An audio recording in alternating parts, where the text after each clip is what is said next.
नमस्कार। JD institute में एक बार फिर आपका बहुत बहुत स्वागत है। मैं विवेक सर आपका स्वागत करता हूं अपने इस यूट्यूब चैनल पर, जेडी इंस्टीट्यूट चैनल पर। तो आइए टाइम ना ज़ाया करते हुए हम फिर से जो 15 नंबर के क्वेश्चंस आने वाले हैं सीटेट में, उसको एक बारी फिर से नए सिरे से देखते हैं। उसमें कुछ पार्ट रह गया था, तो कुछ टॉपिक हैं उसको हम क्लियर करेंगे। बस इस वीडियो को आपको सुन भर लेना है, क्वेश्चंस तो आपके लगने लगने हैं। ठीक है, तो आइए आगे चलते हैं, स्टार्ट करते हैं। फुलवारी, जैसे कि हेडिंग एक अलग अलग बना के आपको प्रस्तुत किया जा रहा है, तो फुलवारी से संबंधित एक अलग हेडिंग है। तो उत्तर प्रदेश में कचनार के फूलों की सब्जी बनाई जाती है। उत्तर प्रदेश में कचनार के फूलों की क्या बनती है भाई? सब्जी बनाई जाती है। और महाराष्ट्र में सहजन के फूलों की क्या बनती है? पकौड़ी। सहजन की फूलों की पकौड़ी। और केरल में केले के फूलों की सब्जी बनाई जाती है। केले की सब्जी आप लोगों ने भी खाया होगा। तो चलिए आगे चलते हैं। गुलदाउरी और जीनिया, ये गुलदाउरी और जीनिया के फूलों के रंग से जो है हम कपड़े के भी काम करते हैं और रंगाई के भी काम में आता है। गुलदाउरी और जीनिया, ये आपके लिए इम्पोर्टेंट क्वेश्चन बन सकता है फॉर सीटेट। उत्तर प्रदेश का कन्नौज जिला ये इत्र के लिए मशहूर है। पूरे भारत देश में कन्नौज जिला जो है वो इत्र के लिए मशहूर है। ठीक है, फिर उसके बाद आगे चलते हैं। नीम और कीकर की लकड़ी में दीमक नहीं लगता, ऐसा एनसीईआरटी में लिखा हुआ है। आप लोग देखते होंगे नीम उम अपने घर के आसपास, तो उसके पहली फर्द जो उसकी फर्स्ट स्किन होती है नीम की, तो देखते होंगे दीमक जरूर लग जाते होंगे, लेकिन एनसीईआरटी में ऐसा विदित है। तो अगर ऑप्शन में आता है तो नीम और कीकर की लकड़ी में दीमक नहीं लगता, इस ऑप्शन को सही करिएगा, इसको ध्यान से समझे रहिएगा। तो गिलहरी के दांत हमेशा बढ़ते रहते हैं। जो उनके दांत बढ़ते हैं इसीलिए वो कुतरते रहते हैं। तो पूछेगा क्वेश्चन कि गिलहरी के दांत के बढ़ते रहने का क्या कारण है, या किसी चीज़ को कुतरने का क्या कारण है। तो उनके दांत बढ़ते रहते हैं, इस वजह से वो जो है अपने कुछ न कुछ कुतरते रहते हैं। फिर आते हैं स्थान, ये बहुत इंपॉर्टेंट टॉपिक है। स्थान और राज्य, कौन से राज्य में कौन सा, जैसे गाजी खान पाकिस्तान में है, सोहना गांव हरियाणा में है, वेलवनिका गांव कर्नाटका में है। ये इंपॉर्टेंट तथ्य भी है, इसको अपने नोट में नोट डाउन कर लीजिएगा। फिर आगे चलते हैं।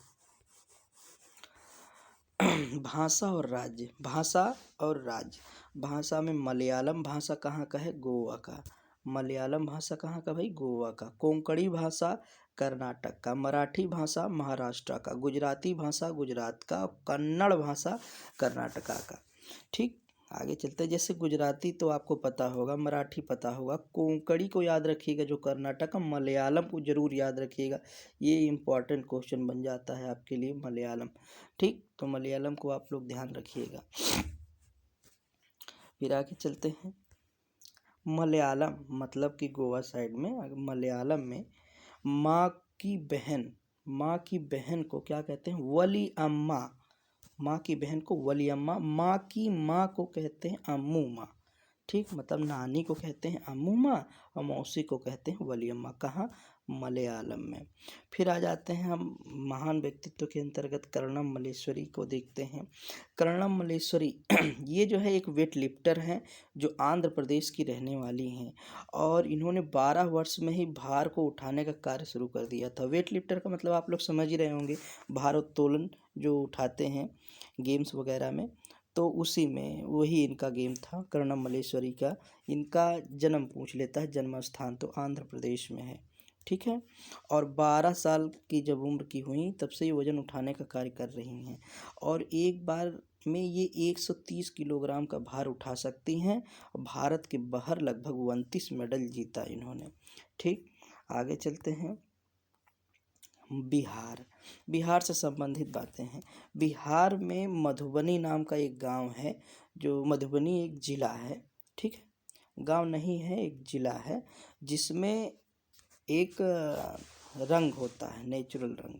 मधुबनी जो चित्रकला है, इसमें क्या है कि नेचुरल रंगों का इस्तेमाल होता है। त्योहारों और खुशियों के मौके पर जो घरों में और दीवारों में और छतों पर जो रंगाई पीसने रंगने के काम आते हैं, उसमें जो कलर्ड होते हैं वो नेचुरल कलर होते हैं। जैसे चावल से वाइट कलर का और रंगों का घोल बनाने के लिए इनका इस्तेमाल कर लेते हैं ये लोग।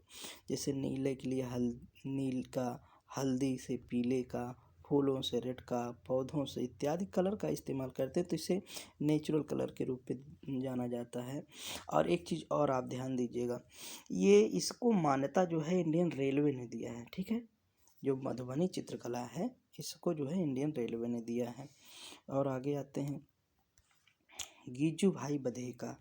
गिज्जू भाई बधेका ये एक महान शख्सियत हैं गुजरात के, और इन्होंने क्या किया, बच्चों के लिए मज़ेदार कहानियाँ लिखते थे और पत्र लिखते थे, इसके लिए जाने जाते थे। तो गिज्जू भाई बधेका का ये कहाँ के रहने वाले थे ये पूछ सकता है, और इनका कार्य क्या था, क्यों इनको आखिर हम लोग एनसीईआरटी में लिखा हुआ क्यों पढ़ रहे हैं। ठीक है, इतनी बातें जानते रहते हैं। उसके बाद हम लोग चले आते हैं जो है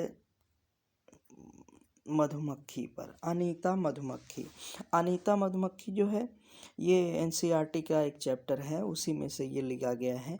आइए पढ़ते हैं अनीता मधुमक्खी।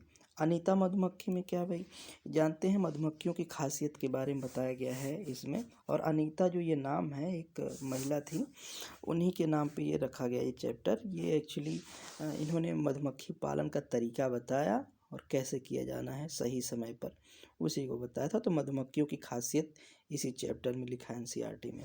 तो कहते हैं हर छत्ते में रानी मक्खियाँ होती हैं, मतलब मधुमक्खियाँ होती हैं, और इनका काम अंडे देने का होता है। हर छत्ते में रानी मक्खी होती है और इनका काम अंडे देने का होता है। कुछ नर मधुमक्खियाँ भी छत्ते पर होती हैं। अच्छा, नर मधुमक्खियों का कोई विशेष काम नहीं होता, बस कुछ उसी छत्ते पर मंडराते रहते हैं, है ना।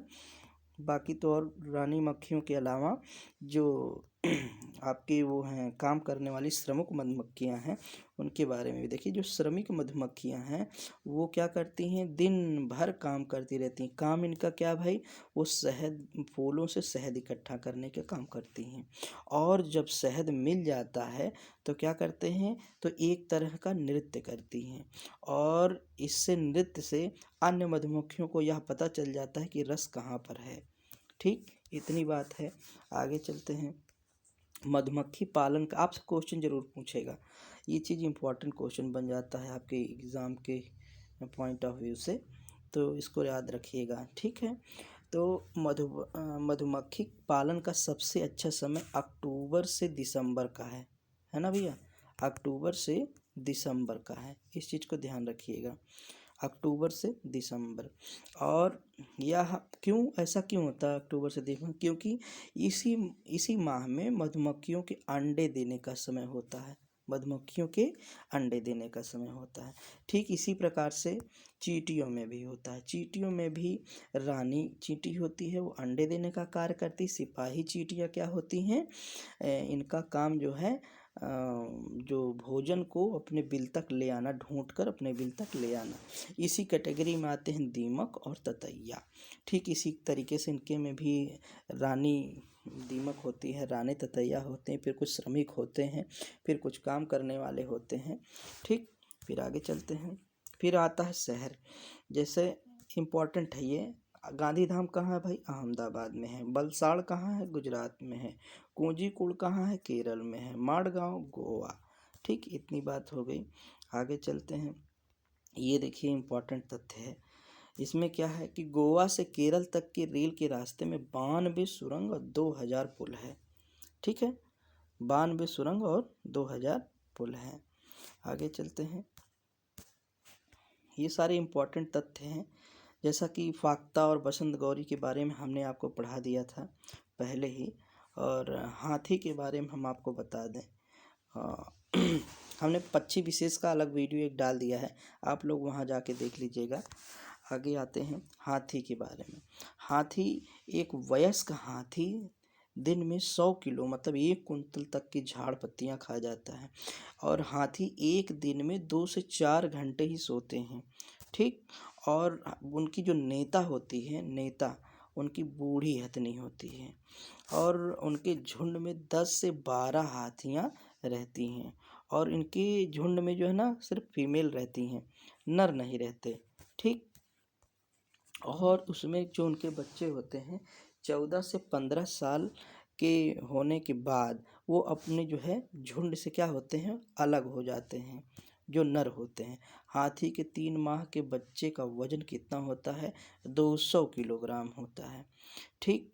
अब आते हैं आगे, खेजड़ी वृक्ष की बात करते हैं। खेजड़ी वृक्ष इंपॉर्टेंट वृक्ष है जो आपसे एग्जाम में पूछा भी गया है, तो हो सकता है कि अब की बार भी पूछ ले, तो इम्पोर्टेंट तथ्य है। तो खेजड़ी पेड़ कहाँ है, रेगिस्तान इलाके में खूब पाया जाता है। किस इलाके में भाई, रेगिस्तानी इलाके में पाया जाता है। इसे ज़्यादा पानी की आवश्यकता नहीं होती, तभी तो रेगिस्तान में पनप पाता है। इसकी छाल जो होती है दवा बनाने के काम आती है, इसकी छाल दवा बनाने के काम आती है तथा इसके फूलों की सब्जी बनाई जाती है, मतलब कि ये हर तरीके से उपयोगी है। ठीक है। आइए आगे चलते हैं। अब उसके बाद हम देखें अगला टॉपिक, बर्फ से बने घर को क्या कहते हैं, इग्लू कहते हैं।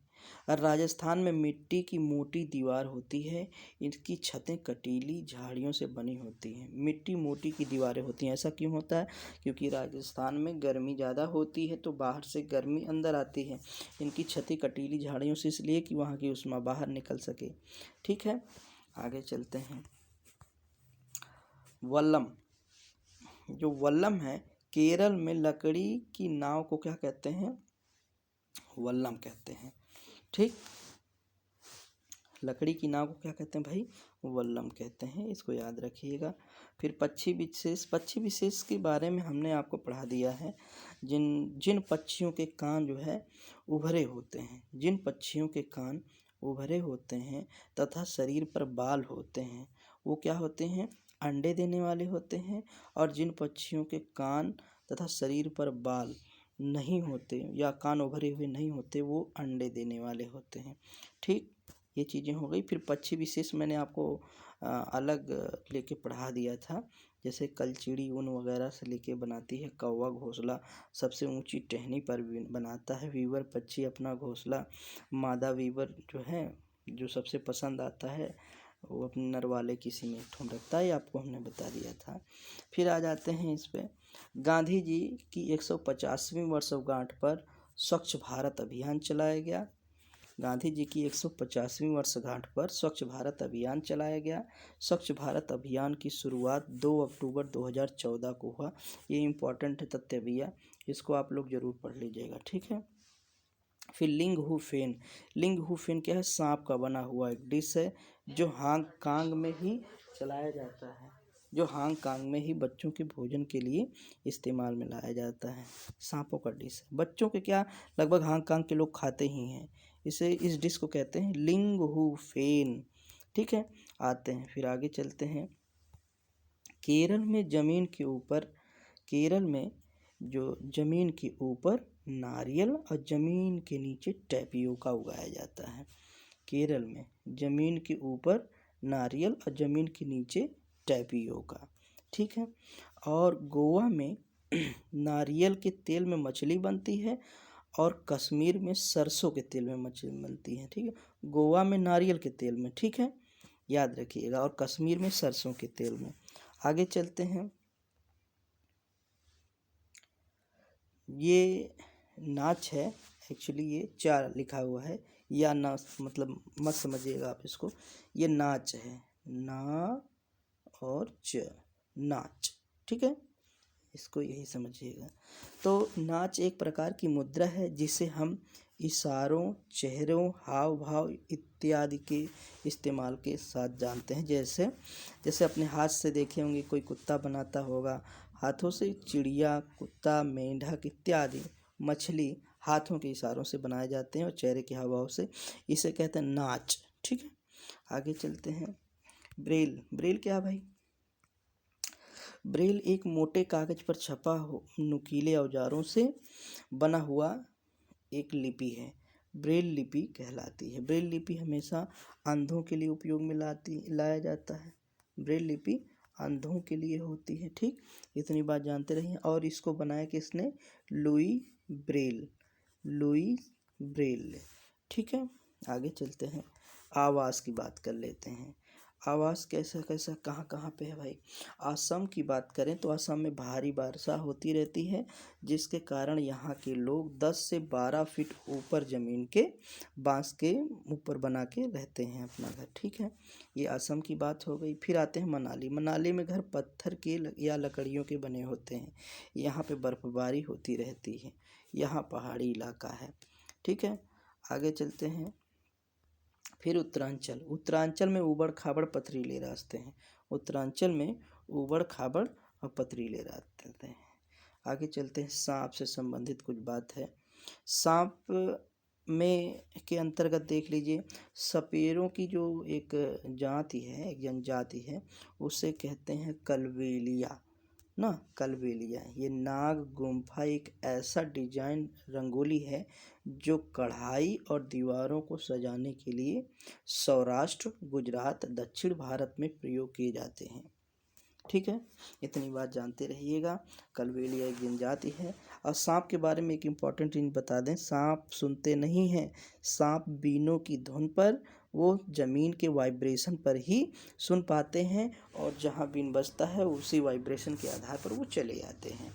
ठीक, और सांप के मुंह में 2 दांत होते हैं, और एक में विष होता है, एक से अपने शिकार को जकड़ लेते हैं। तो इसीलिए कभी सांप अगर डंक मारता है तो देखिए वहाँ 2 छेद बने होते हैं, जिससे एक तो उसने अपना जो है ब्लड में पॉइजन इंजेक्ट कर देता है, और एक से पकड़ा रहता है। ठीक है, इतनी बात जानते रहिए। और एक चीज़ और है, होम्योपैथ में इसके इलाज नाजा नाजा है, तो वो भी कोबरा सांप के जहर से ही बनाया जाता है। तो इतनी बात जानते रहिए। फिर आगे चलते हैं, बीन, तुम्बा और खजड़ी, ये ढोल, ये जो है पार्टी बाजे हैं। ढोल के अलावा तीनों जितनी है, जैसे बीन, तुम्बा और खजरी ना, ये क्या है, सूखी लौकी के से बनाया जाता है। इम्पॉर्टेंट है, सूखी लौकी से। जो बीन का वो गोल वाला हिस्सा होता है, सूखी लौकी से बनाया जाता है। ठीक है, हमारे देश में पाए जाने वाले सांपों में 4 प्रकार के सांप होते हैं। कौन कौन से सांप हैं, ये इम्पॉर्टेंट है आपके एग्ज़ाम के पॉइंट ऑफ व्यू से। नाग, करैत, दुबैया, अकाई। कहीं कहीं अफाई है, अकाई है, उसको समझते रहिएगा। ये प्रजाति है भारत में जो विषैले सांप की प्रजाति है। इनके काटने से भैया लहर वहर नहीं आती है। ठीक है, और हमने इस चीज़ को अभी डिस्क्राइब कर दिया है। तो आगे चलते हैं। उड़ीसा। उड़ीसा के कालाहांडी जिले में सर्वाधिक चावल पाया जाता है। ये चीज़ इम्पोर्टेंट है, उड़ीसा के कालाहांडी जिले में। अत्रेयपुरम गांव कहाँ पे भाई, कोई बता सकता है? अत्रेयपुरम गांव आंध्र प्रदेश में है। सांप के दांत नुकीले तो होते हैं, लेकिन वो भोजन को चबा कर नहीं खाते हैं, निगल कर करते हैं। ठीक, आपसे ऑप्शन बना सकता है। आगे चलते हैं, कर्नाटक। कर्नाटक के गोलकुंडी गांव में एक भीमा संघ बना, जिसे बच्चों ने पानी को इस प्रकार से उपलब्ध किया जाए, यह सोच निकाला बच्चों ने। भीमा संघ क्या था? भीमा संघ जो बच्चों का एक ग्रुप था, जिसमें एक भीमा नाम का बच्चा था। उसने जो है पानी से निजात पाने का तरीका ढूंढा, वही है जो कर्नाटक के गोलकुंडी गांव में है। ठीक, आगे आते हैं, दर्जन चिड़िया। ये हमने चिड़ियों का स्पेशल आपको ले लिया है। गायों की बात कर लें, गाय के आगे के दांत छोटे व पत्तों को काटने के लिए होते हैं, तथा पीछे के दांत चबाने के तथा घास को चबाने के लिए काम आते हैं। ठीक, इतनी बात आप जानते हो, बहुत विशेष चीज़ नहीं है, वो आएगा क्वेश्चन तब भी आप कर लोगे। बाघ की बात कर लें, बाघ जो है बाघ अंधेरे में औरों की अपेक्षा 6 गुना देख सकता है। बाघ अंधेरे में 6 गुना, हमसे 6 गुना बेहतर देख सकता है। भाई बाघ है तो देखेगा ही। ठीक है, आगे चलते हैं।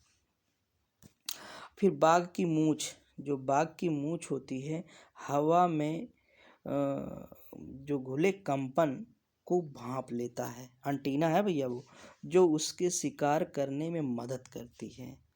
जो बाघ की मूंछ होती है, हवा में घुले जो कंपन होते हैं उसको भांप लेता है, और यही जो भांपना है उसका शिकार करने में हेल्प करता है। इससे उससे अंधेरों में शिकार ढूंढने में मदद मिलती है। जो अंधेरे में भी क्या होता है, सेंसिटिविटी काम करती है, तो अंधेरे में भी वो अपना शिकार आसानी से कर लेते हैं। बाघ मौका अनुसार अपनी आवाज़ बदलता रहता है, ये बड़ी खासियत है इसमें। मौका अनुसार अपनी आवाज़ को बदल लेता है। पक्षियों में भी ये क्वालिटी होती है।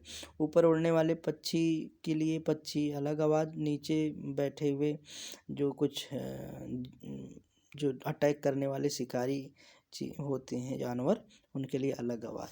तो उनकी बात रही। आगे आइए, सबसे इम्पोर्टेंट बात एक है इनका जो गुर्राना होता है, जो गुर्राते हैं ये बड़ा डरावना होता है। ये 3 किलोमीटर तक सुना जा सकता है, इतना तगड़ा गुर्राते हैं भैया ये। ठीक है, आगे चलते हैं।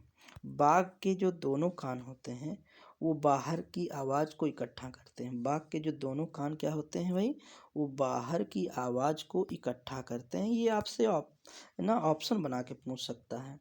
ठीक, इस चीज़ को आप ध्यान में रखे रहिएगा। और अलग अलग दिशाओं में बहुत ज़्यादा घूम जाते हैं, इनके कान जो है अलग अलग दिशाओं में बहुत ज़्यादा घूम जाते हैं। फिर उसके बाद देखिए, उत्तराखंड का Jim Corbett national park, Uttarakhand का जिम कॉर्बेट नेशनल पार्क और राजस्थान में के भरतपुर में धान जंगली जानवरों का शिकार करना मना है। मतलब कि एक देखे होंगे, Jim Corbett national park Uttarakhand में है, भरतपुर में धान पक्षी विहार ये राजस्थान में है। यहाँ पे जानवरों का शिकार करना मना है। ठीक है, उसके बाद आगे चलते हैं। केरल से मसाला पूरे भारत में आया। ठीक है, अब पुणे कोलकाता जाने में 2 दिन लगता है। पुणे से कोलकाता अगर जाना है तो कितने दिन लगेंगे भाई, 2 दिन लगेंगे। और नेपेंथीस नामक पौधा, ये इम्पोर्टेंट है भैया, नेपेंथीस नामक पौधा ऑस्ट्रेलिया, इंडोनेशिया, भारत के मेघालय में पाया जाता है। भारत के मेघालय में पाया जाता है।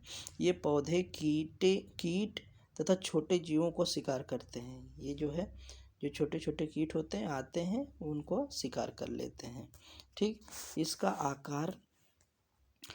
आकार लंबे घड़े जैसा होता है। कैसा, लंबे घड़े जैसा होता है। ठीक, उनका आकार कुछ लगभग इस तरीके से होता है, मैं आपको बता दूं। जैसे मान लो कि ऐसे ढक्कन नुमा बने होते हैं यहाँ, तो ये क्या करता है, ये ढक्कन ऐसे खुल जाता है। ठीक है, और जैसे यहाँ कोई कीट उठ बैठता है तो यूं आके ऐसे बंद हो जाता है। ठीक है, तो ये इस आकार का होता है। और घड़े से जो खुशबू निकलती है, घड़े से खुशबू निकलने के कारण इसी वजह से कीट मकोड़े जो होते हैं वो आकर्षित होकर पौधों पर स्वयं ही आ जाते हैं और वहाँ बैठ जाते हैं, और उसके बाद वह ढक्कन बंद हो जाता है, जिसकी वजह से वो उसमें पैक्ड हो जाते हैं, उनका शिकार बन जाते हैं। आगे चलते हैं। मिर्चों को पुर्तगाल से व्यापारी दक्षिण अफ्रीका से लाए थे।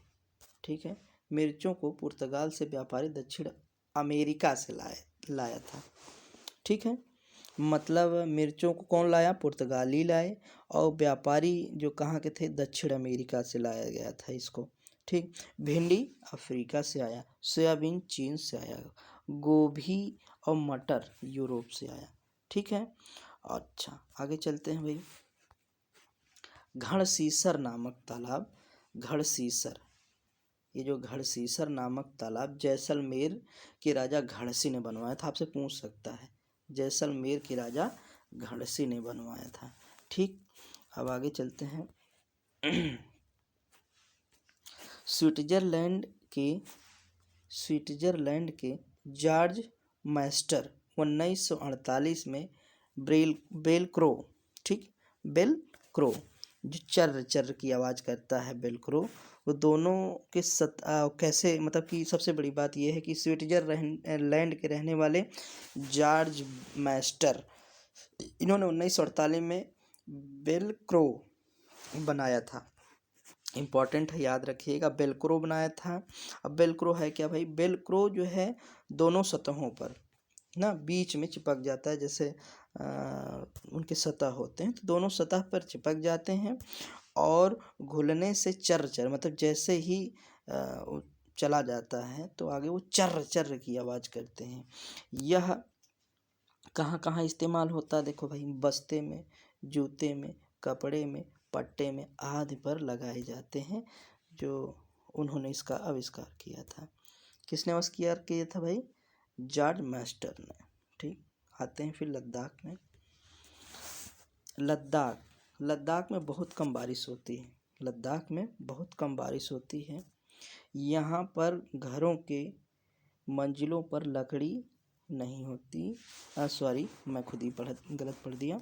यहाँ पे जो घरों के जो निचले मंजिले होते हैं, निचले मंजिले, वो वहाँ पे एक्चुअली खिड़की नहीं होती। निचले मंजिलों पर ना खिड़की नहीं होती। निचले मंजिल जानवरों के लिए बनाए जाते हैं। निचले मंजिल जानवरों के लिए बनाई जाती है। और तथा छत बनाने के लिए पेड़ों के मोटे तनों का प्रयोग किया जाता है तथा छत समतल होता है। ये आपसे लद्दाख में इम्पोर्टेंट तथ्य है, ये पूछ सकता है भैया, इसको पढ़ लीजिएगा ध्यान से। यहाँ के घर पत्थरों को काटकर एक के ऊपर रखकर बनाए जाते हैं। ठीक है, उस पर चूने और मिट्टी की पुताई की जाती है। यहाँ 5000 मीटर ऊंचाई पर एक सुनसान एक पथरीला रास्ता है जिसे चांगथांग कहते हैं। ये इम्पोर्टेंट है, ठीक है, इसको अच्छे से पढ़ लीजिएगा, जिसे चांगथांग कहते हैं। चांगपा एक जनजाति है जो घुमंतू लोग हैं। ठीक है, और चांगपा एक खास प्रकार की बकरियां रखते हैं ना। कौन सी? उन्हीं बकरियों से पश्मीना शाल बनता है भैया। बहुत इंपॉर्टेंट तथ्य, बार बार क्वेश्चन आता है तो आप लोग ध्यान दीजिएगा। पश्मीना शाल, आइए पश्मीना शाल के बारे में कुछ जानते हैं। पश्मीना शाल इम्पोर्टेंट तथ्य है। तो भैया, एक पश्मीना शाल जो होता है लगभग 6 स्वेटरों के बराबर होता है। लद्दाख के लोग अपना सामान घोड़ा याक पर लाद कर घूमते रहते हैं। ठीक है, और इनके टेंट को रेबो कहते हैं। इनके टेंट को क्या कहते हैं? रेबो कहते हैं। ठीक, और रेबो के पास भेड़ बकरियों की जगह को क्या कहते हैं? लेखा कहते हैं। और एक चीज़ और है जो मैं भूल रहा हूँ, आपको बता दूँ कि एक पश्मीना शाल बनाने में 250 घंटे लगते हैं, है ना, 250 घंटे लगते हैं। स्किट पोपुल गांव कहाँ पे है? लद्दाख में है। यहाँ माता को कहते हैं आमाले और पिता को कहते हैं आवाले और स्वागत को कहते हैं जूले जूले। तो ठीक है, अब माता जी को कहिएगा अपनी अपनी आमाले, पिताजी को आवाले, और कोई घर पे मेहमान आता है तो कहिए जूले जूले। फिर देखिए कैसा स्वागत होता है। ठीक है, फिर आइए आगे चलते हैं। नदी को पार करने के लिए नदी के दो तरफ लोहे की रस्सी पत्थरों पर पेड़ों से लगाकर कस दिया जाता है, जिसे हुक के माध्यम से बांध दिया जाता है। ठीक है, तो ये इतना इम्पोर्टेंट नहीं है, बहरहाल आगे चलते हैं।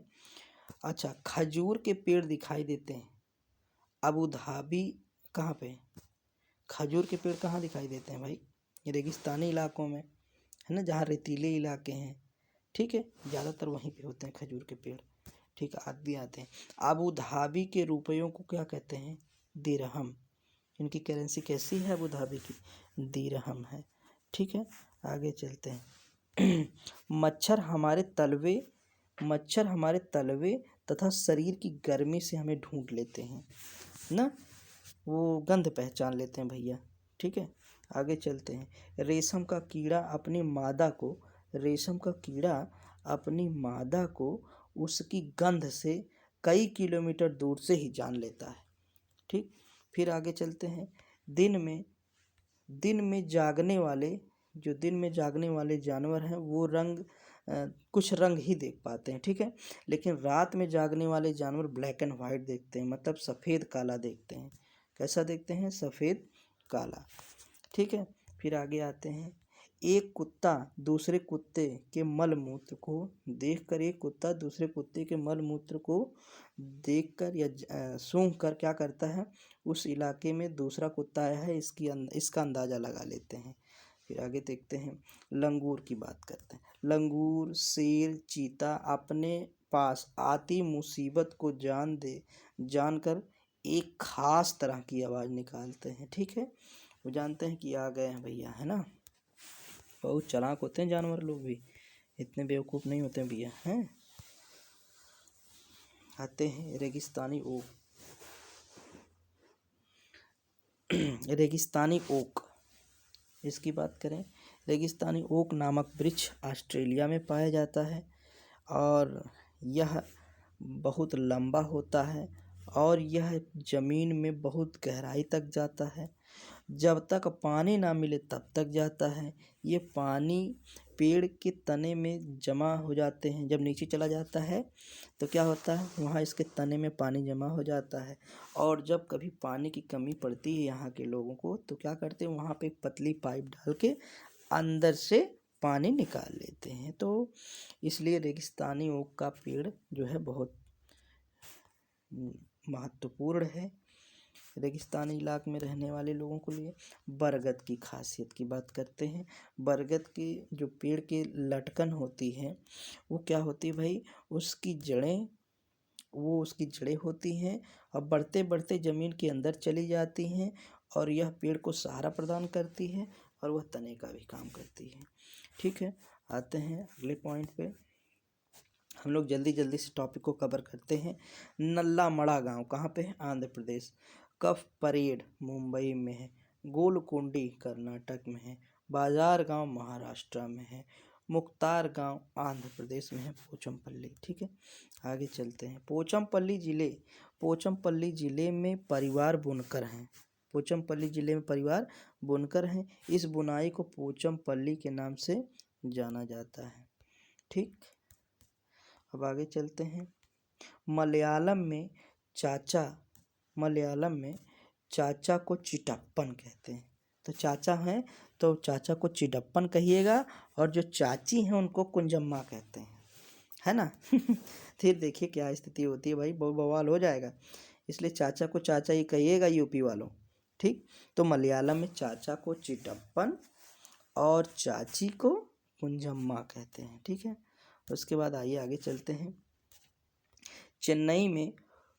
चेन्नई से कोची जाने में रेल यात्रा में लगभग 12 घंटे का समय लग जाता है, चेन्नई से कोची जाने के लिए, ठीक है। आगे चलते हैं। अबू धाबी देश रेगिस्तानी इलाके में है। यहाँ की स्थानीय भाषा अरबी है। कैसी भाषा है? अरबी भाषा है, ठीक। फिर आगे चलते हैं। फिर आता है इंडियन पिन कोड नंबर का जन्म कब हुआ भाई? इंडियन पिन कोड नंबर का जन्म 15 अगस्त 1972 को। पिन का फुल फॉर्म क्या है? पोस्टल इंडेक्स नंबर, ठीक। पोस्टल कोड 6 अंकों का होता है और इनके 6 जो अंक होते हैं, ये नंबर पूरे एरिया के बारे में गूढ़ जानकारी रखते हैं, ठीक। आते हैं कबड्डी पे।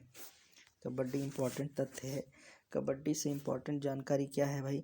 एक टीम में लगभग 12 मेंबर होते हैं। 7 खिलाड़ी प्रत्येक टीम में खेलते हैं और 5 अतिरिक्त होते हैं। यह खेल 15 मिनट का होता है और 15 मिनट की इन 2 पालियों में 5 मिनट का ब्रेक होता है, ठीक है, अवकाश होता है। और उसके बाद खेल का मैदान लगभग 11 मीटर लंबा व 8 मीटर चौड़ा होता है। इसे हुत्तू तू तू करके खेलते हैं, ठीक है। बावड़ी, इसमें कौन कौन सी चीज़ें होती हैं ये चीज़ देखिएगा थोड़ी सी। हम रात में लगभग 3-4 बज रहा है तो इस समय वीडियो रिकॉर्ड कर रहे हैं आपके लिए, तो थोड़ी सी आवाज़ लटपटा भी सकती है, लेकिन आप समय ना होने के बावजूद भी हम कोशिश कर रहे हैं कि जल्द से जल्द ये वीडियो को कवर कर लें हम पूरा का पूरा। और आगे है इसमें जो है क्या क्या कहते हैं भाई, जो बाउंड्री लाइन है, प्ले एरिया लाइन है, मिड एरिया लाइन है, बॉलक लाइन है, बोनस लाइन है, टच पॉइंट है, बोनस पॉइंट है, टैकल पॉइंट है, ऑल आउट है। ठीक है, इसको आपने अपने नोट में नोट डाउन कर लीजिएगा, ये पूछ सकता है किससे संबंधित है ना। ठीक, आगे चलें। तमिलनाडु में इसे जादू कट्टू,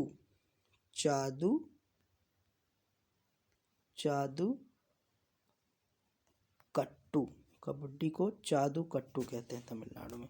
ठीक है, आगे चलते हैं। और लगभग आपके क्वेश्चन तो कंप्लीट हो गए हैं। एक चीज़ और मैंने बताया था लगभग आपको, जो है जो एनसीईआरटी में विदित है। और एक चीज़ जो एनसीईआरटी में लिखा हुआ है वो एनसीएफ में परिवार और मित्र, एनसीएफ में जो है कुछ चीज़ें लिखी गई हैं जो हम आपको बता दें। एनसीएफ 2005 में क्लास 3 to 5 में जो पर्यावरण में कुछ संबंधित चीज़ें हैं वो थीम है, 6 थीम दिए हुए हैं, 2 उप थीम हैं, 6 मुख्य थीम हैं। उसमें कौन कौन से आते हैं, क्वेश्चन आ भी चुका है, वो आप देखिए कौन कौन सी चीज़ें हैं। ठीक है, 3 to 5 में। ठीक है, देखिए कौन कौन सी थीम है भाई। परिवार एवं मित्र, भोजन, पानी, आवास, यात्रा और हम चीज़ें कैसे बनाते हैं। देखिए क्वेश्चन आ चुका, हम चीज़ें कैसे बनाते हैं, है ना। हम चीज़ें कैसे बनाते हैं ये पूछ चुका है। भोजन, आवास, परिवार, मित्र, पानी, यात्राएं, ये सब पर्यावरण के मुख्य थीमों के अंतर्गत आते हैं। ठीक है, उप थीम कौन कौन से हैं भाई। परिवार, मित्र और भोजन, परिवार एवं मित्र और भोजन, ये इसके उप थीम हैं। ठीक है, आगे चलते हैं। परिवार मित्र के बाद इतनी बातें हो गई। ये लगभग हमने आपके पूरे 15 नंबर की कोशिश की है कि एनसीईआरटी का पूरा मैटर कवर अप करने का, और उम्मीद है कि इससे आपको 15 का एग्जैक्ट 14 नंबर पिछली बार मिला था। अब की बार देखते हैं क्या होता है। वैसे पूरा कवर किया गया है एनसीईआरटी का, तो कुछ चीज़ें अलग से भी दे देते हैं, लेकिन 12-13 नंबर तो आपके कहीं नहीं गए हैं जहाँ तक हमारा उम्मीद है। तो ठीक है, इसी के साथ गुड नाइट, ख्याल रखिए और इस वीडियो को ज़्यादातर लोगों को शेयर करिए। नमस्कार।